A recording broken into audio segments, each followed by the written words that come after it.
अस्सलाम वालेकुम। उम्मीद है आप सब खैरियत से होंगे और क्वेश्चन बैंक से प्रैक्टिस क्वेश्चन भी सॉल्व कर रहे होंगे, जिसका लिंक हमारे डिस्क्रिप्शन में मौजूद है। आज हमारे पास बेसिकली एक न्यू टॉपिक है जिसका नाम है वर्क। ठीक है, हमने आज बेसिकली ये डिस्कस करना है कि वर्क क्या होता है, सही है, और इसके फॉर्मूलाज वगैरह, और फिर हम देखेंगे कि भाई इसकी नेचर कैसी है, और फिर हम इसके टाइप वगैरह को डिस्कस करेंगे। राइट, तो चलें सबसे पहले हम लोग स्टार्ट करते हैं वर्क से। तो देखें वर्क बेसिकली हमारे पास क्या है। When a force produces displacement in a body, then work is said to be done. तो अगर हमारे पास बेसिकली किसी बॉडी पर फोर्स लगे और वो फोर्स जो है वो बॉडी को डिस्प्लेसमेंट करवाए, यानी कि बॉडी को कुछ ना कुछ फासला कवर कराए, तो हम कहते हैं कि उस फोर्स ने वर्क किया है। राइट, तो work is said to be done. Right, तो हम ये कहेंगे बॉडी ने कुछ ना कुछ वर्क किया है। क्लियर है ये बात? ओके, तो ये कैसे होता है? तो सबसे पहले यहाँ पर हम लोग एक फिगर ड्रॉ करते हैं और उससे हम समझने की कोशिश करेंगे। सपोज डैट कि ये हमारे पास एक हॉरिजॉन्टल सरफेस है, हमने इसके ऊपर एक ऑब्जेक्ट जिसका मास है m, उसको हमने यहाँ पर प्लेस कर दिया है। राइट, तो suppose that this is an object of mass m। अब ये जो हमारे पास ऑब्जेक्ट है इसके मास को हम कह रहे हैं m। ठीक है, तो अगर इस पर हम यहाँ से फोर्स अप्लाई करें तो अल्टीमेटली क्या होगा, ये बॉडी डिस्प्लेस होकर हमें थोड़ा सा आगे जाते हुए दिखेगी, तो हम कहेंगे बॉडी ने डिस्प्लेसमेंट किया है। और डिस्प्लेसमेंट कितनी किया है बॉडी ने? तो जवाब है कि बॉडी ने डिस्प्लेसमेंट इतनी किया है, यहाँ से यहाँ तक। दिस इज आवर डिस्प्लेसमेंट, जिसको हम डी से लिखते हैं। ठीक है, तो basically work is the dot product of force and displacement. ठीक है, वर्क हमारे पास क्या होता है? डॉट प्रोडक्ट होता है फोर्स एंड डिस्प्लेसमेंट का। तो W बराबर है F डॉट S के। ठीक है, डॉट को हम रिप्लेस करते हैं कॉस थीटा से। ठीक है, तो हमने यहाँ से डॉट को रिप्लेस कर दिया कॉस थीटा से, तो ये हो जाएगा FS कॉस थीटा। ठीक है, तो यहाँ पर डिस्प्लेसमेंट को उन्होंने S कहा हुआ है, तो चलें इसको हम लोग यहाँ पर S लिख देते हैं। ठीक है, FS कॉस थीटा। अब हमें पता है कि ये डॉट प्रोडक्ट है, वर्क जो है बेसिकली हमारे पास डॉट प्रोडक्ट है फोर्स एंड डिस्प्लेसमेंट का, तो इसका मतलब वर्क हमारे पास स्केलर क्वांटिटी है। राइट, तो अगर आप कहीं पर कॉस थीटा देख रहे हैं तो आप समझ जाएं कि वो क्वांटिटी स्केलर है, यानी कि वो क्वांटिटी डायरेक्शन नहीं रखती है। Right, scalar quantity. ठीक है, ये बात आपने याद रखनी है। ओके, अगर हम लोग डिस्कस करें when the component of force is in the same direction of the displacement, तो थीटा हमारे पास 0 डिग्री है। तो अगर थीटा हमारे पास 0 डिग्री होगा तो हम कहेंगे वर्क हमारे पास पॉजिटिव है। सही है, और इसको हम मज़ीद थोड़ा सा इसको हम जो है वो क्लासीफाई कर सकते हैं कि अगर हम लोग पॉजिटिव वर्क की बात करें, if we talking about positive work done. ठीक है, तो पॉजिटिव वर्क डन के लिए एंगल क्या होना चाहिए? देखें, हमें पता है कि W बराबर है बेसिकली FS कॉस थीटा के। ठीक है, तो अब ये फोर्स है और ये डिस्प्लेसमेंट है और ये angle between force and displacement है। तो अगर हम थीटा की वैल्यू 90 डिग्री, ठीक है, लेट्स से थीटा की वैल्यू अगर लेस देन 90 डिग्री है और आप कह सकते हैं कि ग्रेटर देन 0 डिग्री है, सो इस वाले कंडीशन में हमें वर्क जो है पॉजिटिव देखने को मिलेगा। ठीक है, तो 90 बेसिकली यहाँ पर शामिल नहीं होगा, थीटा 90 से छोटा होगा। सही, तो 0 से लेकर 89.9 तक जो है आपको कॉस थीटा की वैल्यू पॉजिटिव मिलेगी, तो अल्टीमेटली जवाब जो है वो आपको हमेशा पॉजिटिव देखने को मिलेगा। राइट, अगर हम लोग डिस्कस करते हैं यहाँ पर नेगेटिव वर्क के बारे में कि भाई नेगेटिव वर्क हमारे पास क्या होगा, नेगेटिव वर्क डन। ठीक है, तो नेगेटिव वर्क डन के लिए हमारे पास बेसिकली दिस विल बिकम, अगर हम लोग बात करते हैं नेगेटिव वर्क की, so this will become angle की वैल्यू यहाँ पर बेसिकली हमारे पास जो थीटा है वो बराबर हो जाएगा 180 डिग्री के। ठीक है, थीटा की वैल्यू हमारे पास 180 डिग्री के बराबर हो जाएगा और ये कहलाएगा मैक्सिमम नेगेटिव, ठीक है, वर्क। और अगर हम यहाँ पर देखें तो यहाँ पर हमारे पास 0 डिग्री पर जो है बेसिकली हमें मिलेगा मैक्सिमम पॉजिटिव। तो अगर यहाँ पर हमारे पास थीटा की वैल्यू 0 डिग्री होगी तो ये वर्क हमें मिलेगा मैक्सिमम पॉजिटिव। ठीक है, मैक्सिमम पॉजिटिव वर्क।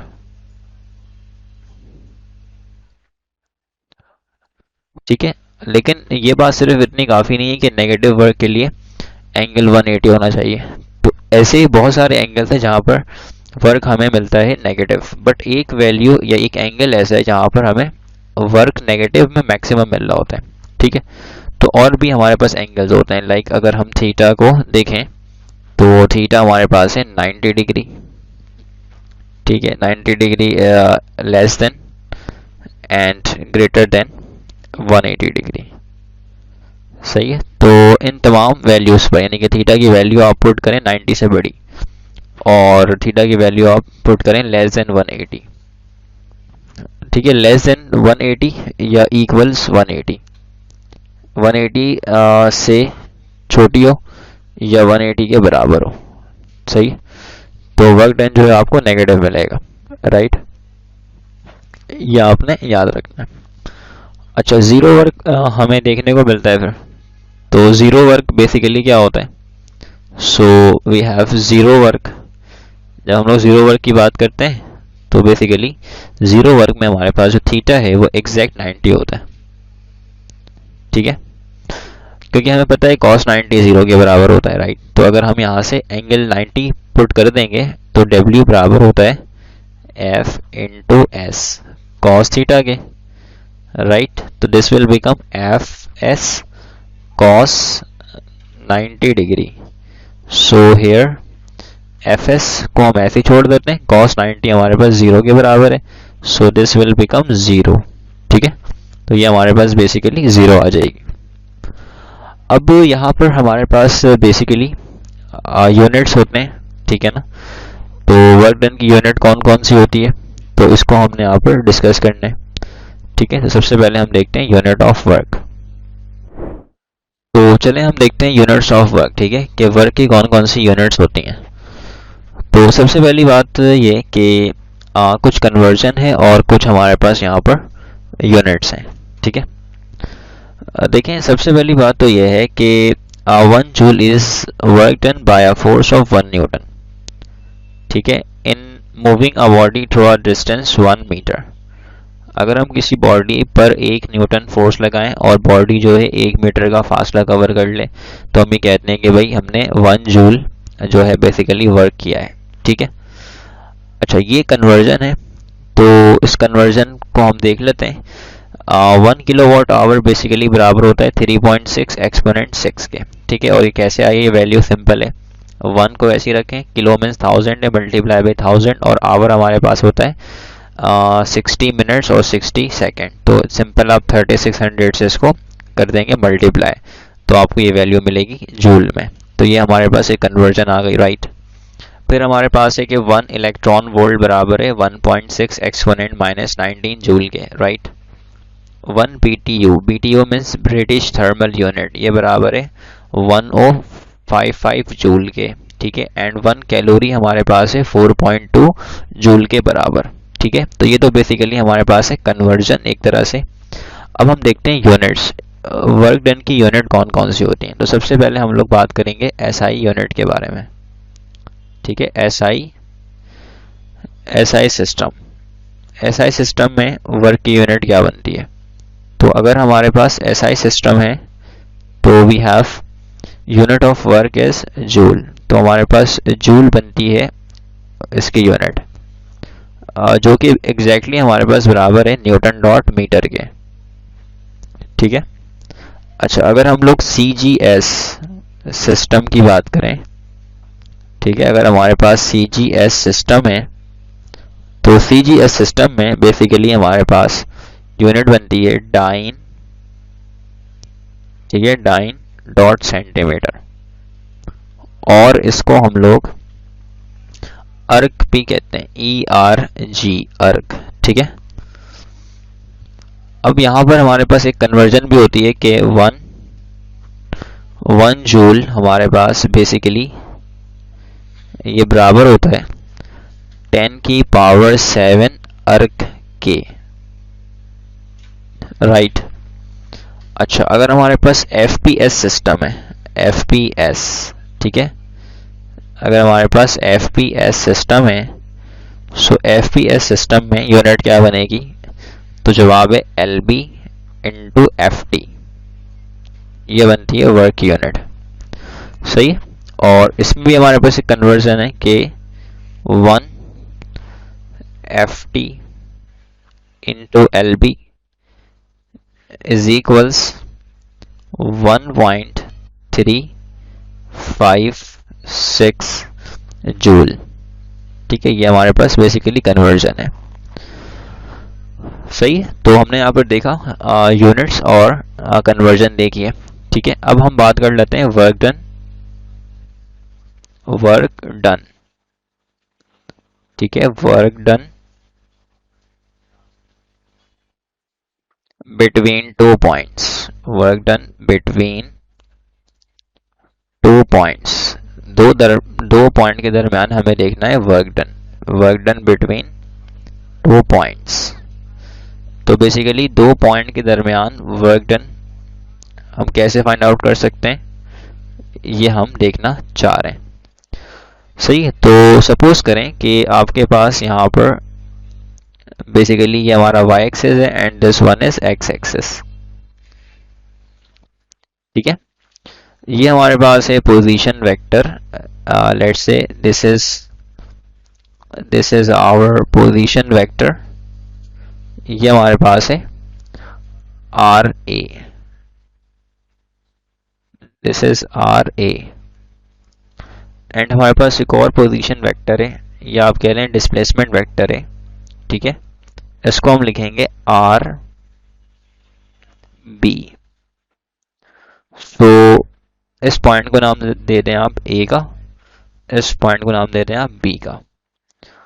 अगर हम A to B जाएंगे, सही, सो सपोज दैट कि हम A to B मूव कर रहे हैं इस तरह से। ठीक है, तो सबसे पहले यहाँ पे लिख लेते हैं हम लोग कि फ्रॉम A to B। अभी हम A से B की तरफ जा रहे हैं, तो ये हो जाएगा फ्रॉम A to B। ठीक है, A to B, तो सिंपल है, ये हो जाएगा हमारे पास RB। ठीक है, RB is equals RA plus R। अच्छा, ये हमें मिलेगा resultant, this is our resultant R। ठीक है, तो यहाँ पर हम लिख लें प्लस R और ये आ जाएगा वेक्टर। सही है, तो RB बेसिकली क्या है, हमने यहाँ से स्टार्ट किया, तो ये RA plus R is equals RB। तो यहाँ से अगर हम R फाइंड आउट करना चाहें, सिंपल है, तो इस RA को यहाँ भेजना पड़ेगा, तो ये हो जाएगा simple R is equals RB minus RA। ठीक है, और अल्टीमेटली होता यही है कि अगर आपने मूव किया A से B, तो हमने क्या किया, देखें, फाइनल में से माइनस करा दिया इनिशियल, तो अल्टीमेटली क्या मिला आपको R। सही है, ऐसा ही होता है। और अगर हम लोग इसको देखें फ्रॉम, ठीक है, फ्रॉम B to A, कि अब अगर हम लोग सपोज करें कि हमें B से A आना है, तो इसका मतलब अभी जो वेक्टर है हमारे पास, ये वेक्टर हमारे पास कुछ इस तरह से होगा, B to A। तो अब यहाँ पर हमारे पास जो है वो RA बेसिकली हमारे पास यहाँ पे जो है वो क्या आ जाएगा, RA हमारे पास यहाँ पे बराबर आ जाएगा आर बी प्लस आर के, ठीक है। तो ये हो जाएगा आर बी प्लस आर, ठीक है। और अगर हम यहाँ से आर को सेपरेट करवाएंगे तो अल्टीमेटली यहाँ भेजना पड़ जाएगा इसको, ठीक है ना, इस तरफ। तो ये हो जाएगा हमारे पास are is equals R A, ठीक है, माइनस आर बी। और अल्टीमेटली होता यही है, क्योंकि हमें पता है कि हमने अभी बॉडी को मूव कहाँ से कराया है, बॉडी को मूव कराया हमने बी से ए। तो ए हमारा क्या हो गया, फाइनल, और बी हो गया हमारा इनिशियल। तो फाइनल माइनस इनिशियल कर दिया, ठीक है। तो नोट आप कर लें एक बात यहाँ पर, ठीक है, नोट इट, कि जब भी हमें आर चाहिए होता है, नेट डिस्प्लेसमेंट चाहिए होता है, तो हम क्या करते हैं, फाइनल फाइनल माइनस इनिशियल करते हैं, फाइनल माइनस इनिशियल, राइट। तो ये बात आपने याद रखनी है। हमारे पास एक सवाल है न्यूमेरिकल, इसमें कहते हैं कि a body moves a distance of 10 metre along a straight line under the action of 5 newton, सही है। If the work done is 2.5 joules, the angle which force makes with the direction of motion of the body. हमने यहाँ पर basically angle find out करना है, right, ठीक है। तो सबसे पहले यहाँ पर हमारे पास क्या दिया हुआ है, एस। एस हमारे पास बराबर है 10 मीटर के, सही है। फोर्स की वैल्यू हमारे पास यहाँ पर गिवन है 5 Newton and the work done is 2.5 joule, right. अच्छा, हमने क्या बताना है, एंगल बताना है, थीटा। तो सबसे पहले फॉर्मूला अप्लाई होगा कि W बराबर है एफ एस कॉस थीटा के, राइट। तो W की वैल्यू हमारे पास है 2.5, F हमारे पास है 5, S हमारे पास है 10 और एंगल की हमें तलाश है, तो हमने कॉस थीटा को वैसे ही छोड़ दिया। 2.5 का मतलब है 25/10, ठीक है। हटा दिया हमने इस पॉइंट को, नीचे 0 लगा देंगे, ये इससे मल्टीप्लाई हुआ, ये हो जाएगा 50, ठीक है, इंटू कॉस थीटा। अब सिंपल 50 को आप लें डिवाइड में 25/10 मल्टीप्लाई बाई 50, ठीक है, is equals cos theta. So this will become cos theta is equals 25/50 into 10। तो ये कितना हो जाएगा हमारे पास, बेसिकली यहाँ पर जो है, अब हम लोग यहाँ पर क्या करेंगे कि 25 को हमने ऐसे लिखा है, इसको हम मल्टीप्लाई करेंगे तो इसकी वैल्यू आ जाएगी हमारे पास 500, सही। तो अगर हम इसको अप्रॉक्सीमेट कैलकुलेट कर पाएँ तो ये हो जाएगा सिंपल 1/25, राइट। वो कैसे, वो भाई इस तरह से कि 25 टाइम्स में अगर हम करें इसको तो 1 हो जाएगा और ये हो जाएगा 2, ठीक है, एग्जैक्टली यहाँ पर 20 आएगा। तो ये हो जाएगा हमारे पास 20, ठीक है, 1/20। अब हमने चेक करना है, इसका इन्वर्स लेना है, तो ये हो जाएगा theta is equals cos inverse, ठीक है, 1/2, कॉस इनवर्स 1/2, ठीक है। सो 1/20, सॉरी 1/2 नहीं है, 1/20 हमारे पास, ठीक है। तो ये हो जाएगा हमारे पास 1/20। अच्छा, 1/20 से मुराद क्या है, तो 1/20 का मतलब ये हो गया कि हमारे पास 0.005, सही है, 0.05, ठीक है, ये हमारे पास बेसिकली है 1/20। तो तकरीबन ये 0 के बराबर है ना, राइट। तो कॉस इनवर्स 0 आप कैलकुलेट कर लें, तो थीटा की वैल्यू अगर हम इसको सपोज कर लें 0, तो ये हो जाएगा theta is equals cos inverse हमारे पास यहाँ पर 0। तो आपको पता है कॉस इनवर्स 0 क्या होता है, 90 डिग्री, राइट। तो ये हमारे पास आ जाएगा 90 डिग्री। सो थीटा की वैल्यू यहाँ पर हमारे पास है 90 डिग्री, क्लियर। अब हम लोग यहाँ पर देखते हैं कि हमारे पास जो कंजर्वेटिव फील्ड है बेसिकली वो क्या होती है, ठीक है। तो कंजर्वेटिव फील्ड हमारे पास बेसिकली क्या है कि the field in which work done between 2 points, ठीक है, is independent of path. Work done जो है 2 पॉइंट के दरमियान वो बेसिकली हमारे पास इंडिपेंडेंट ऑफ पाथ होता है, यानी कि पाथ पे डिपेंड नहीं करता है, सही। अब इससे क्या मुराद है, तो इसको हम समझते हैं थोड़ी देर के बाद, ठीक है। Path followed by the body, जो बॉडी पाथ फॉलो कर रही है बेसिकली उस पाथ को फॉलो कर रही है बॉडी, तो वो पाथ इंडिपेंडेंट होता है, तो हम कहते हैं कि भाई ये कंजर्वेटिव फील्ड है, ठीक है। Since in a gravitational field work done along a close path, ठीक है, क्लोज पाथ में हमारे पास जो वर्क डन है ग्रेविटेशनल फील्ड में वो जीरो होता है, ठीक है, ये आपने याद रखना है। In a gravitational field total work done along a close path is zero, सही है। हमारे पास जो टोटल वर्क डन है बेसिकली क्लोज पाथ में वो जीरो के बराबर होता है।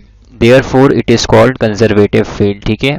तो इस फील्ड को हम लोग कंजर्वेटिव फील्ड कहते हैं। क्लियर है। पॉइंट नंबर 1 में हम आते हैं। तो पॉइंट नंबर 1 में क्या आता है कि हमारे पास 2 पॉइंट है, 2 पॉइंट के दरमियान सपोज करते हैं कि लेट्स से कि हमारे पास एक पॉइंट ये है और एक पॉइंट ये है, let's say point A and point B. अब बॉडी जो है बेसिकली पॉइंट बी से पॉइंट ए की जानिब भी आ सकती है और बॉडी जो है वो ए से बी की जानिब भी आ सकती है, ठीक है। तो ए से बी आए हम या बी से ए आए, वर्क डन जो है बेसिकली हमारे पास यहाँ पर इंडिपेंडेंट ऑफ पाथ है, पाथ पर डिपेंड नहीं करेगा। जैसे हम ए से बी आएंगे, हमने कोई ना कोई वर्क किया है, तो एग्जैक्टली हम बी से ए पर आएंगे तो वर्क बराबर होगा, सही, दोनों वर्क बराबर होगा। तो इसका मतलब हमारे पास पाथ इंडिपेंडेंट है, सही है, पाथ पर डिपेंड नहीं करता है। कहीं से भी आए वर्क हमारे पास इक्वल होता है। अच्छा, क्लोज पाथ में वर्क डन जीरो है, इससे क्या मुराद है, सपोज करते हैं कि हमारे पास एक ट्राइंगुलर पाथ है, ठीक है, क्लोज पाथ।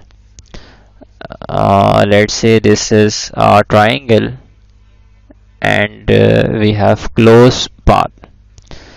तो सपोज दैट कि ये हमारे पास है पॉइंट ए, ये हमारे पास है point B and this one is point C. तो अगर बॉडी डिस्प्लेसमेंट कर रही है ए से बी तो इसको हमने कह दिया S1, अगर बॉडी डिस्प्लेसमेंट करेगी बी टू सी तो इसको हमने कह दिया S2, and body C to A जाएगी तो बॉडी डिस्प्लेसमेंट करेगी, इसको हमने कह दिया S3, ठीक है। तो बेसिकली अगर बॉडी ए से बी की तरफ आएगी, फिर बी से सी की तरफ आएगी और सी से ए की जानिब जाएगी, तो अल्टीमेटली बॉडी जहाँ से स्टार्ट हुई थी वापस वहीं पर आ गई है, राइट। तो इसका मतलब ये हुआ कि इस टोटल वर्क को अगर ऐड किया जाए तो ये जीरो के बराबर आएगा, सही है। तो total work along close path is zero. अब अगर आप बी टू सी आए, सी टू ए आए या फिर ए टू बी आए, मतलब किसी भी पॉइंट से स्टार्ट करें, पाथ इंडिपेंडेंट है, पाथ पर डिपेंड नहीं करेगा, सही है। तो इस वर्क को अगर हम ऐड कर लें तमाम वर्क को, लेट्स से कि टोटल वर्क हमारे पास है work done A to B, ठीक है, plus work done B to C plus work done C to A, this will be equals zero. तमाम वर्क को ऐड करेंगे तो आपको वर्क डन जीरो मिलेगा। तो ऐसे फील्ड के अंदर अगर वर्क डन जीरो आ रही है तो हम कहते हैं उस फील्ड को conservative field, right. That is why यहाँ पर लिखा हुआ है हमने कंजर्वेटिव फील्ड, और पाथ इंडिपेंडेंट है। ओके, उसके बाद हमारे पास है पावर, ठीक है। पावर क्या होती है बेसिकली, सो पावर की जो सिंपलेस्ट डेफिनेशन है वो ये कि हमारे पास रेट ऑफ डूइंग वर्क, ठीक है, is called power. Rate of doing work is called power, ठीक है। एंड सेकेंड डेफिनेशन हमारे पास इसकी ये बनती है कि it is the dot product of force and velocity, ठीक है। बेसिकली ये हमारे पास है dot product force and velocity का। ओके, यूनिट्स ऑफ पावर, अगर हम पावर की यूनिट की बात करें, units of power are watt and horse power, ठीक है। तो बेसिकली हमारे पास जो पावर की यूनिट है वो वॉट है एंड हॉर्स पावर है, एंड ये हमारे पास कन्वर्जन है कि 1 HP बराबर है 746 वॉट के, ठीक है। तो अब हम लोग ये देखते हैं कि पावर जो है बेसिकली वो कैसे हमारे पास डॉट प्रोडक्ट होता है फोर्स एंड वेलोसिटी का। तो हमने यहाँ पर ये देखना है। अभी हमने देखा है कि पावर हमारे पास क्या है, पावर हमारे पास है rate of doing work, correct. तो हमें ये पता है कि बेसिकली हमारे पास जो वर्क है वो क्या है, एफ डॉट एस के बराबर, ठीक है। और नीचे हमने इस टाइम को ऐसे ही लिख दिया है। अब हमारे पास यहाँ पर पावर इज इक्वल्स, मैं क्या करूँगा, मैं इस एफ को, ठीक है, बाहर लिख लूँगा, बीच में डॉट है और ये आ जाएगा एस अपॉन टी, ठीक है। तो एस अपॉन टी किसके बराबर होता है बेसिकली, तो ये वेलोसिटी के बराबर होता है। हमें पता है कि भाई वेलोसिटी क्या होता है, डिस्प्लेसमेंट अपॉन टाइम, ठीक है। तो यहाँ पर ये पूरी चीज़ v के बराबर है। तो यहाँ पे हम लिख सकते हैं कि एफ डॉट वी, ठीक है, एफ डॉट वी। तो बेसिकली हमारे पास पावर जो है वो प्रूफ हो गया कि बराबर किसके है, product of force and velocity के, राइट। अच्छा, अब पावर हमारे पास बेसिकली दो तरह के हो सकते हैं। अगर हम टाइप्स ऑफ पावर की बात करें तो पावर की हमारे पास बेसिकली दो टाइप होती है, ठीक है। सो types of power, types of power, ठीक है, पावर की टाइप कौन कौन सी हो सकती है। तो देखें, एक हमारे पास होता है बेसिकली हॉरिजॉन्टल पावर, ठीक है, हॉरिजॉन्टल पावर।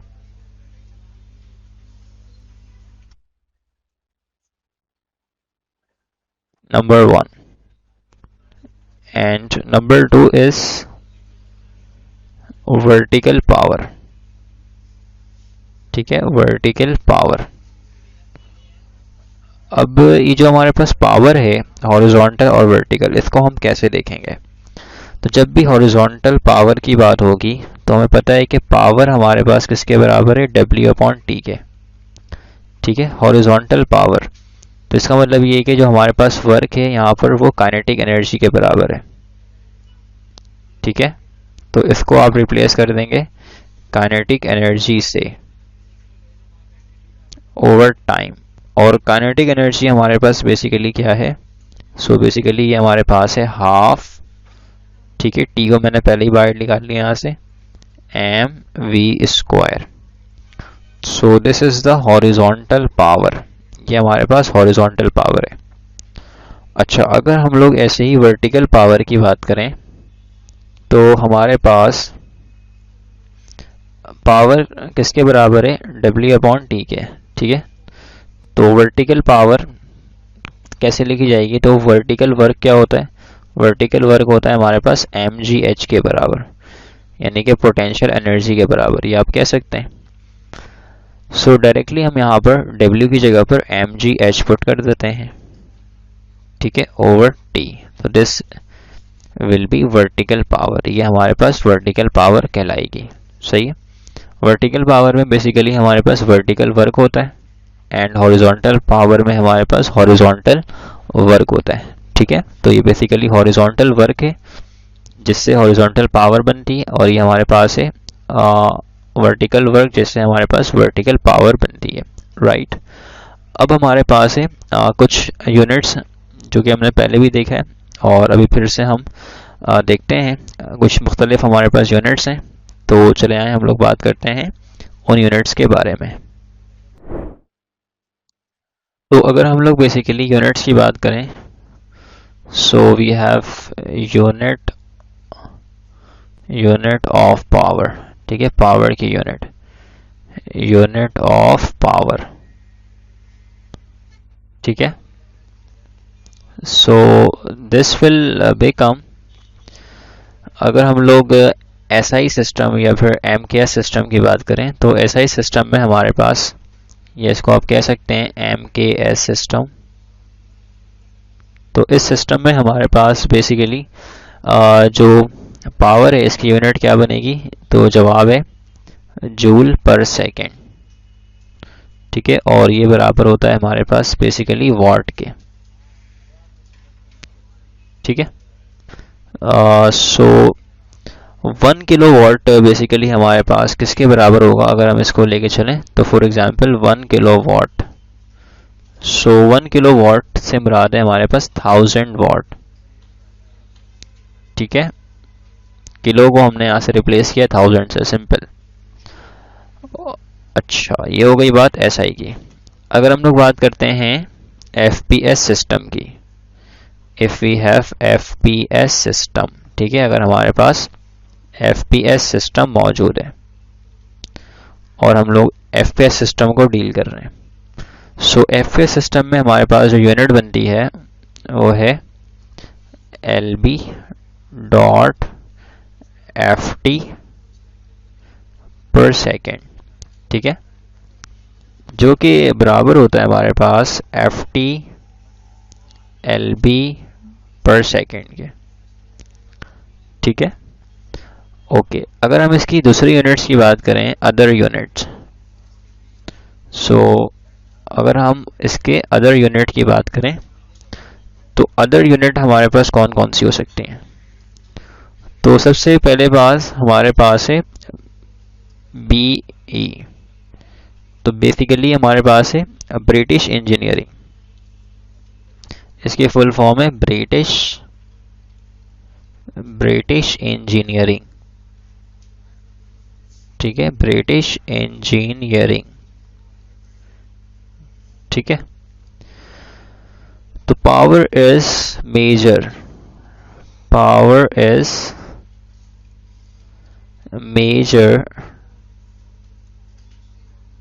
इन HP। ठीक है, तो HP में हम बेसिकली पावर को मेजर करते हैं। हॉर्स पावर, HP की फुल फॉर्म है हॉर्स पावर। ठीक है, सो 1 HP हमारे पास, ये हमने देखा था पहले, फिर से इसको हम यहाँ पर देख रहे हैं, ये बराबर होता है 746 वाट के। ठीक है, 746 वाट के। ये हमारे पास है SI सिस्टम में। ठीक है, और अगर इसी को हम देखना चाहें, ठीक है, बेसिकली FPS सिस्टम में, तो ये हो जाएगा 1 HP is equals 550 FT LB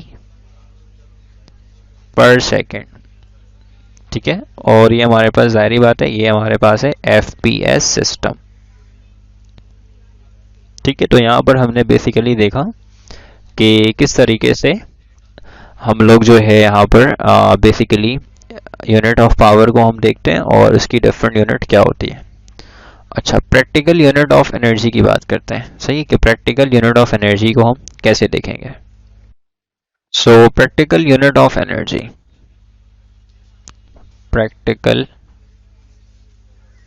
unit of energy. ठीक है, एनर्जी की हमारे पास जो प्रैक्टिकल यूनिट है वो क्या है? So we have practical unit of energy, simple है, हम इसको लिखते हैं 1 किलोवाट आवर, यानी कि kilowatt basically practical unit of energy होती है। जैसे हमारे जो घर की जो हम एनर्जी यूज़ करते हैं, जो हमारे पास इलेक्ट्रिसिटी है, इलेक्ट्रिकल एनर्जी है, वो उसकी जो यूनिट बनती है वो किलोवाट आवर में बनती है। ठीक है, सो 1 किलोवाट आवर हमारे पास किसके बराबर होगा ये? सो 1 किलोवाट आवर हमारे पास बेसिकली, किलो का मतलब है 1000। ठीक है, हमने पुट कर दिया जूल, ठीक है, पर सेकेंड, मल्टीप्लाई बाई आवर। तो आवर को अगर हम लिखें सेकेंड्स में तो ये हो जाएगा 3600 सेकेंड। ठीक है, तो बेसिकली ये सेकेंड से सेकेंड क्या हो गया, कैंसिल, और ये इससे मल्टीप्लाई होगा तो ये हो जाएगा 36, और फिर आप जीरोस देख लें इसमें, तो हमारे पास 1 2 3 4, ठीक है, 1 2 3 4 एंड हमारे पास एक जीरो और, तो ये हो जाएगा जूल। और इसको आप लिख सकते हैं एक्सपोनेंट की फॉर्म में, तो ये हो जाएगा 3.6 एक्सपोनेंट, ठीक है, 6 जूल। ये हमारे पास है 6। एक्सपोनेंट 6, ये कैसे?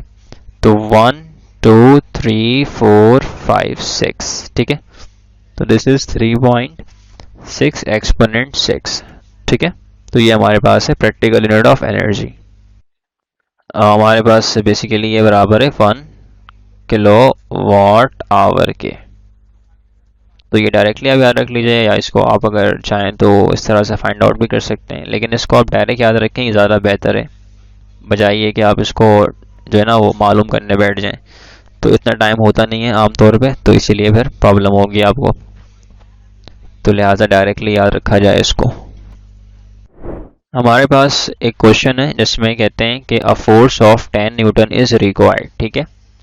A force of 10 Newton is required to move an object at a constant speed of 5 meter per second.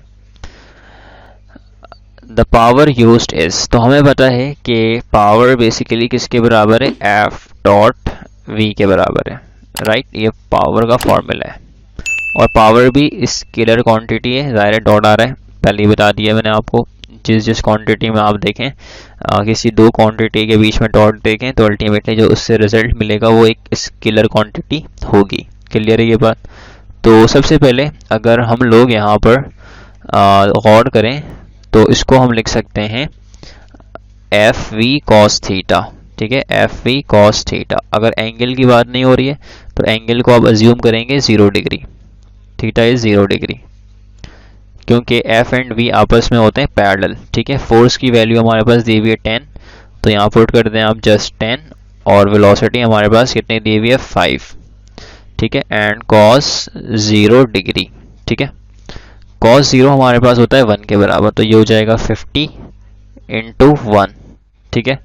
तो बेसिकली हमारे पास आंसर क्या आ जाएगा? 50 वाट, ठीक है, 50 वाट्स। तो आप चेक कर लें कौन सा आंसर यहाँ पे करेक्ट है, तो जवाब है डी, 50 वाट्स, राइट। अच्छा, अब हम लोग देखते हैं कि भाई एनर्जी हमारे पास क्या है। तो बेसिकली एनर्जी क्या है? The ability to do work is called energy. काम करने की सलाहियत को बेसिकली एनर्जी कहा जाता है, सही है। The ability to do work is called energy. Its units are joule, ठीक है, इसकी यूनिट हमारे पास जूल है, BTU है, British thermal unit, electron volt है, EV, एंड कैलोरी। तो ये इसके हमारे पास डिफरेंट यूनिट्स हैं। अब अगर हम एनर्जी के टाइप्स को देखें तो नंबर 1 हमारे पास है काइनेटिक एनर्जी, ठीक है। काइनेटिक एनर्जी क्या होता है बेसिकली? तो काइनेटिक एनर्जी क्या है? The energy possesses by a body by virtue of its motion, ठीक है। तो बेसिकली हमारे पास जो बॉडी है अगर वो मूव कर रही है, फॉर एग्जांपल हमारे पास कोई ऑब्जेक्ट है वो मूव कर रही है मोशन में, तो ये बॉडी अपने पास एनर्जी रखती है। This energy is called kinetic energy, ठीक है। इस एनर्जी को हम कहते हैं kinetic energy. The kinetic energy of a body of mass m moving with velocity v, ठीक है। तो बेसिकली ये जो वेलोसिटी इसकी वो v है, और जो इस बॉडी का मास है वो m है।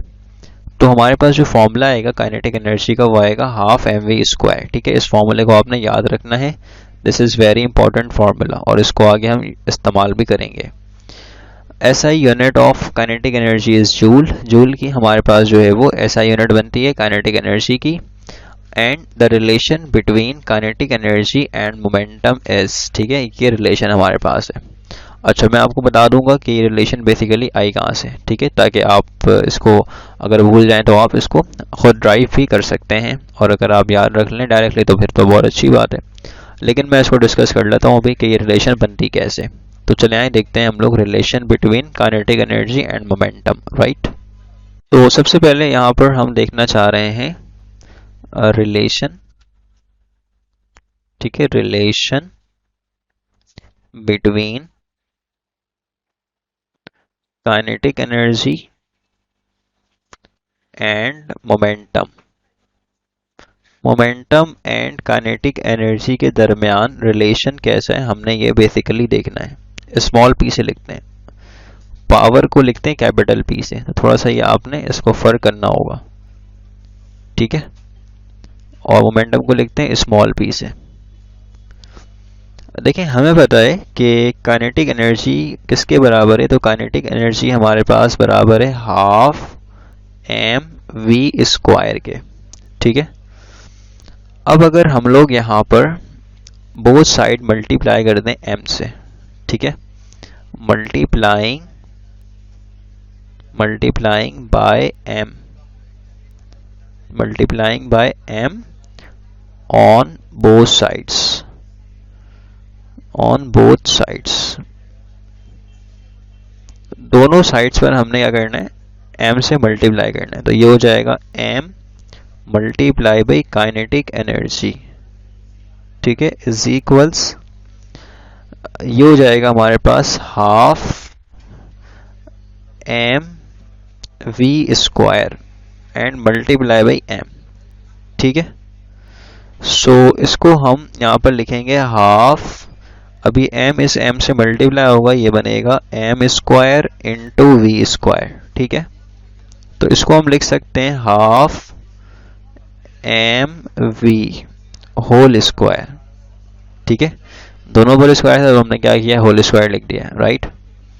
और यहाँ पर हमारे पास बेसिकली जो m है, m इंटू काइनेटिक एनर्जी, वो हमारे साथ साथ ऑन गोइंग है, राइट।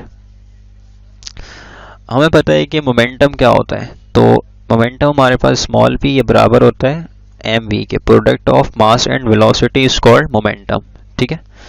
तो इस mv की जगह पर आप सब्सटीट्यूट करेंगे p, तो बेसिकली ये हो जाएगा हमारे पास हाफ p स्क्वायर, mv बराबर था p के, तो p पुट कर दी, और यहाँ पर था स्क्वायर, तो ये आ गया स्क्वायर, ठीक है। और यहाँ पे हमारे पास है m multiply by kinetic energy.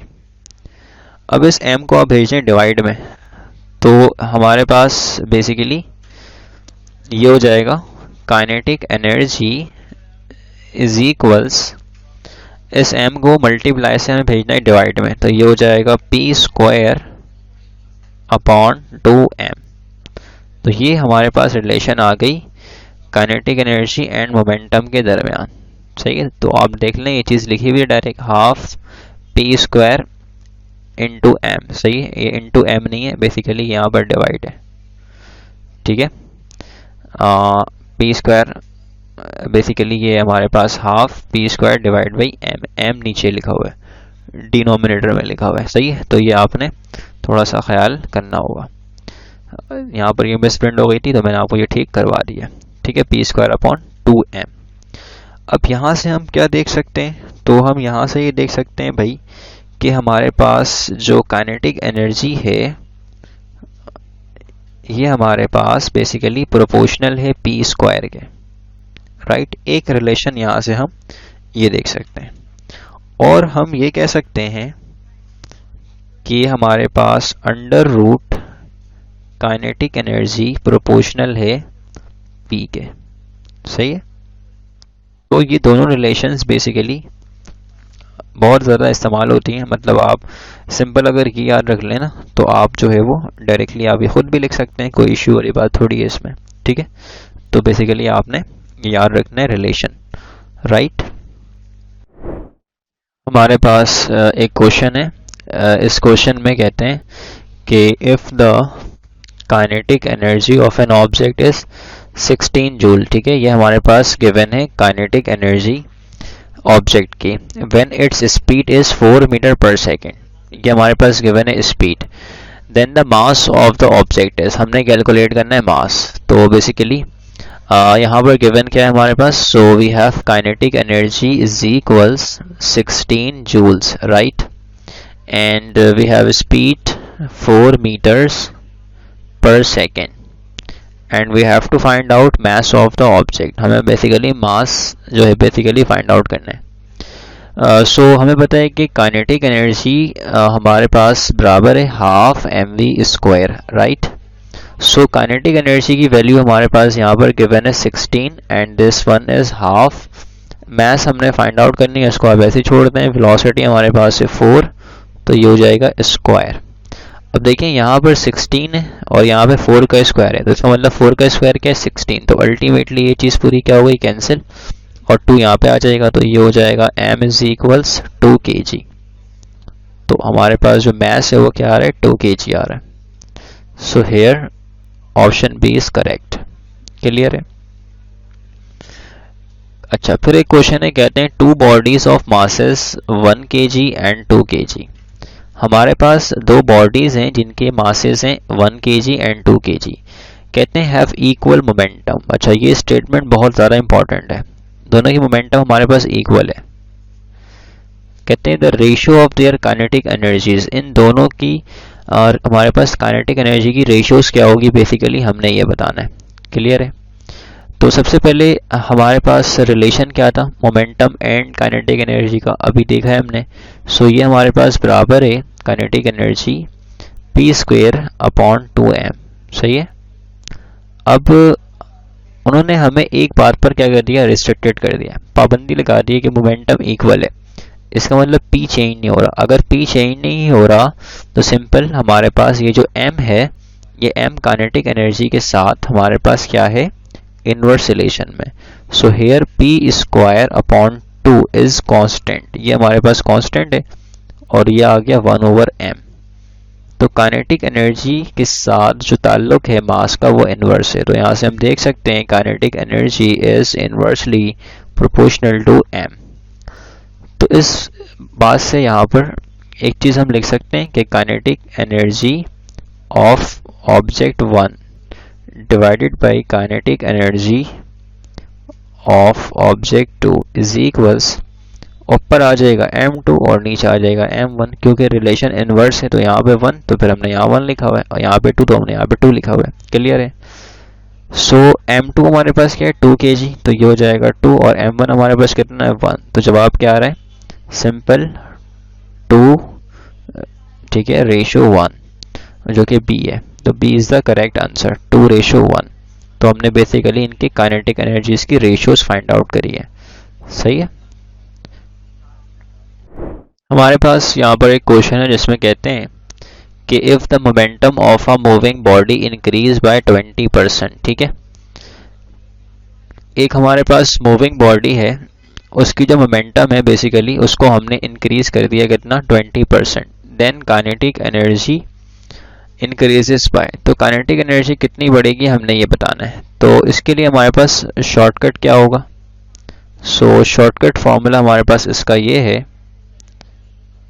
कि kinetic energy increases, kinetic energy increases is equals, देखिए मोमेंटम बढ़ाएंगे तो काइनेटिक एनर्जी बढ़ेगी, क्योंकि ये डायरेक्ट रिलेशन है, ये आपको पता है, राइट। तो हमेशा हमने यहाँ पर लिख दिया इंक्रीजेस, ये फॉर्मूला फिक्स हो जाएगा अभी। ये बराबर आएगा 2n plus n² divided by 100। ठीक है, और ये आ गया परसेंटेज। और अगर लिखा हुआ आता कि काइनेटिक एनर्जी डिक्रीजेस, तो फिर हम मोमेंटम डिक्रीज कर रहे हैं, काइनेटिक एनर्जी डिक्रीज हो जाएगी, तो फिर फॉर्मूला हम लगाते हैं ये वाला, ठीक है, डिक्रीजेस। तो ये हो जाता है 2n minus n² divided by 100। ठीक है, और ये परसेंटेज। तो डिक्रीज में बस यहाँ पे आता है माइनस, बाकी फॉर्मूला सेम होता है, लेकिन क्योंकि अभी इंक्रीज वाली कंडीशन तो हम यहाँ लगाएंगे। ओके, अब इसमें n क्या होता है, तो n हमारे पास यहाँ पे होता है वो नंबर जितना हमने इंक्रीज करवाया है। ठीक है, सो बेसिकली यहाँ पे वो पुट करेंगे और डायरेक्टली यहाँ से आंसर हासिल कर लेंगे। ठीक है, तो n हमारे पास क्या है, नंबर, वो अमाउंट जितना हमने इंक्रीज किया है। तो ये हो जाएगा 2 × 20 प्लस 20 का स्क्वायर, ठीक है, डिवाइड बाई 100, और अल्टीमेटली ये हमारे पास परसेंटेज है। तो ये हो जाएगा 40, ठीक है, प्लस 400 अपॉन 100, ठीक है, परसेंटेज ये कैंसिल, तो ये आ जाएगा 4। तो 40 को ऐड करना है 4 के साथ, तो जवाब कितना आ जाएगा, 44%। सो अगर हम मोमेंटम को इंक्रीज करते हैं 20 टाइम्स तो काइनेटिक एनर्जी बढ़ जाती है 44%। ठीक है, तो ए हमारे पास यहाँ पर बेसिकली राइट आंसर है। अगर आपको मजीद प्रैक्टिस करने हो, क्वेश्चन बैंक चाहिए हो, तो लिंक डिस्क्रिप्शन में मौजूद है। होप सो आपके सब समझ में आया होगा। मिलते हैं नेक्स्ट वीडियो में। अल्लाह हाफिज़।